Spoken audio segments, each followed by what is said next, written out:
안녕하세요. 아브라함이 아브라함이란 이름을 얻습니다. 오늘 본문은 창세기 17장 1절에서 14절입니다. 1절 아브라함이 99세 때 여호와께서 그에게 나타나 말씀하셨습니다. 나는 전능한 하나님이다. 너는 내 앞에서 온 마음으로 순종하며 깨끗하게 행하여라. 13년 동안 아무런 계시가 없었습니다. 장시간 하나님의 계시가 임하지 않았기에 아브라함은 이스마엘을 통한 하나님의 약속의 성취를 기대했을 것입니다. 다시 찾아오신 하나님으로 인해 그 모든 생각이 옳지 않은 것이었다는 것을 한순간에 깨닫게 될 때 아브라함의 좌절은 매우 심했을 것입니다. 하나님이 전능한 하나님이라 이름을 밝히시는 것은 이스마엘을 낳은 아브라함의 불신앙에 대한 간접적인 책망입니다. 하나님은 엘, 샤다이는 충분한, 그러니까 권능이 있으면서 충족적인 하나님을 나타내는 이름입니다. 이 이름이 주로 언약과 관계되어 사용되는 것은 하나님께서 한 번 맺으신 언약은 그 어떤 경우에도 반드시 지키실 수 있는 강력한 힘을 지니신 자기 충족적인 분이심을 보여줍니다. 순종하며 깨끗하게 행하라는 것은 노아의 삶을 평가하는 표현들이었습니다. 2절 내가 나와 너 사이에 언약을 맺을 것이다. 그리고 내가 너를 심히 크게 번성하게 하겠다. 내가 너를, 주체는 하나님이십니다. 사역형 동사를 써서 하나님께서 직접 하시는 것이 아니라 아브라함을 통해서 약속을 이루실 것을 말씀하십니다. 이 약속은 앞에서 이미 3번이나 반복되었습니다.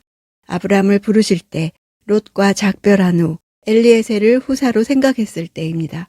그럼에도 다시 약속을 주시는 것은 하갈을 취한 아브라함의 잘못에 대한 징계를 끝내시고 다시 구체적인 약속을 주시려는 것입니다.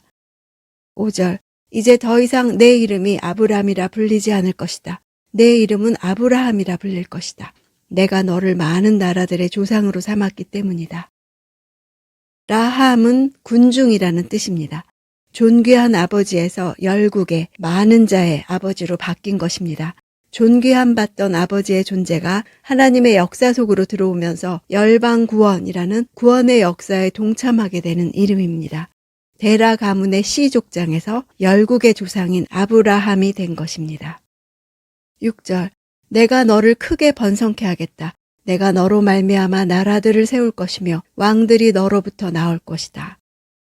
이 말씀의 최고의 성취는 만왕의 왕이신 예수 그리스도께서 그의 후손으로 태어나신 것에서 온전히 이루어졌습니다. 이것은 또한 아브라함의 믿음의 후손인 바로 우리들이 영원히 왕노릇함을 통해 장차 성취되어질 약속이기도 합니다.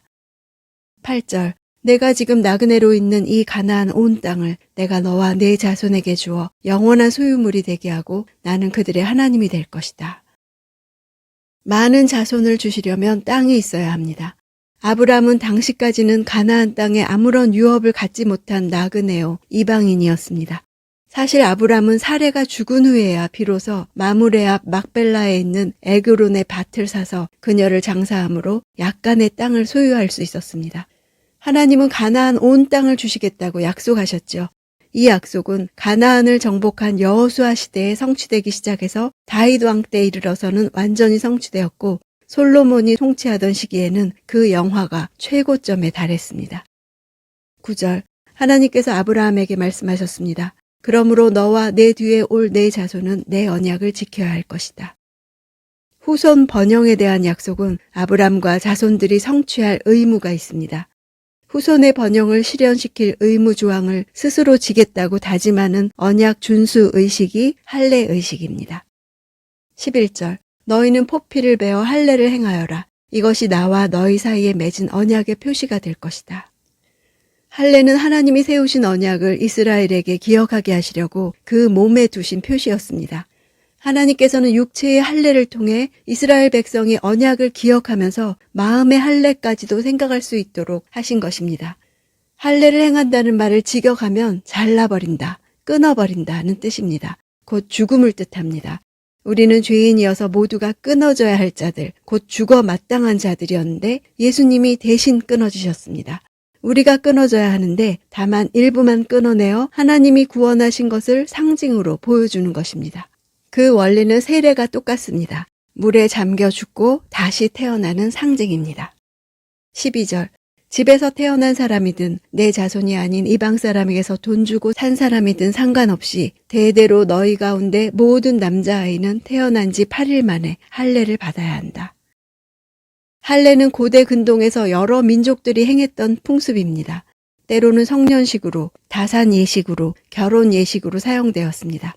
그러나 하나님의 백성들은 하나님과 지킬 언약으로 할례를 행한 것입니다. 그래서 할례 언약이라고 합니다. 난지 8일 만에 시행하라 하신 이유는 여러 해석이 있습니다. 산모가 부정한 기간인 7일이 지난 후 첫째 날이기 때문에, 또 7일간의 천지창조 사이클을 경험한 후 첫날이기 때문에, 현대의학에 의해서도 생후 8일이 피가 가장 잘 응고되는 시기라고 밝혀졌습니다. 또 창조에서 안식까지가 7일인데 죄로 인해 안식이 깨어짐으로써 회복을 위해 제8일이 다시 시작되어야 하기 때문에 이렇게 여러 가지 해석이 있습니다. 13절, 내 집에서 태어난 사람이든 돈 주고 산 사람이든 다 할례를 받아야 한다. 그렇게 해야 내 언약이 너희 몸에 영원한 언약으로 새겨질 것이다.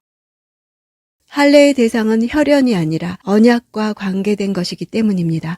유대인들은 오랫동안 자신들이 아브라함의 자손이기 때문에 구원을 받을 것이라고 착각했습니다. 할례의 의미는 하나님과의 언약에 있습니다. 따라서 누구든지 할례를 받음으로써 언약 백성 가운데 들어갈 수 있습니다. 지금은 할례를 행하지 않는 것은 예수님이 오셔서 언약을 다 이루셨기 때문입니다. 예수님은 우리에게 새 언약을 주셨습니다. 할례의 핵심은 하나님의 이름을 부르는 자들은 누구나 구원받을 수 있다는 데 있습니다. 14절, 할례 받지 않은 남자, 곧 그 몸에 포피를 배제하는 남자는 내 언약을 어긴 것이기 때문에 그 백성들 가운데서 끊어질 것이다. 할례가 실상 잘라내는 것을 뜻한다는 것은 할례를 받은 자는 종족을 보존할 수 있는 육체적 능력을 갖지 못하게 됨을 의미합니다. 그래서 할례는 언약 백성이 육체적 방식으로 이어지는 종족이 아니라 다른 방식으로 생겨난 특별한 종족이라는 의미입니다. 할례라는 의식을 통해 하나님께서 주신 언약을 받아들이는 자들이 진정한 하나님의 백성입니다. 하나님의 약속을 기다리지 못하고 자기 생각대로 이스마엘을 낳은 아브람은 아브라함이라는 새 이름을 받았습니다. 아브라함은 자기 이름이 불릴 때마다 참 난감했을 것입니다. 자기 아내에게서 얻은 자식은 아직 한 명도 없는데 이름은 많은 민족의 아버지라는 뜻입니다. 99세의 여종에게서 얻은 아들 하나인데 많은 아들을 둔 아버지라고 불리며 살아갑니다. 그나마 나중에 이삭을 낳게 되지만 그것도 겨우 한 명입니다. 우리도 하나님의 자녀라 불리면서 현실은 그렇지 못한 것이 실상입니다. 우리 또한 자신의 형편을 보며 좌절합니다. 그러나 우리를 가장 좌절하게 하고 실패하게 하고 수치스럽게 한 자리에서 우리는 구원받고 성도라는 새 이름을 받았습니다. 그분은 엘샤다이, 전능하신 하나님이십니다. 나를 하나님의 자녀답게 하시는 분은 하나님이십니다. 그 하나님 앞에 오늘도 얼굴을 땅에 대고 엎드려 말씀을 듣기 원합니다.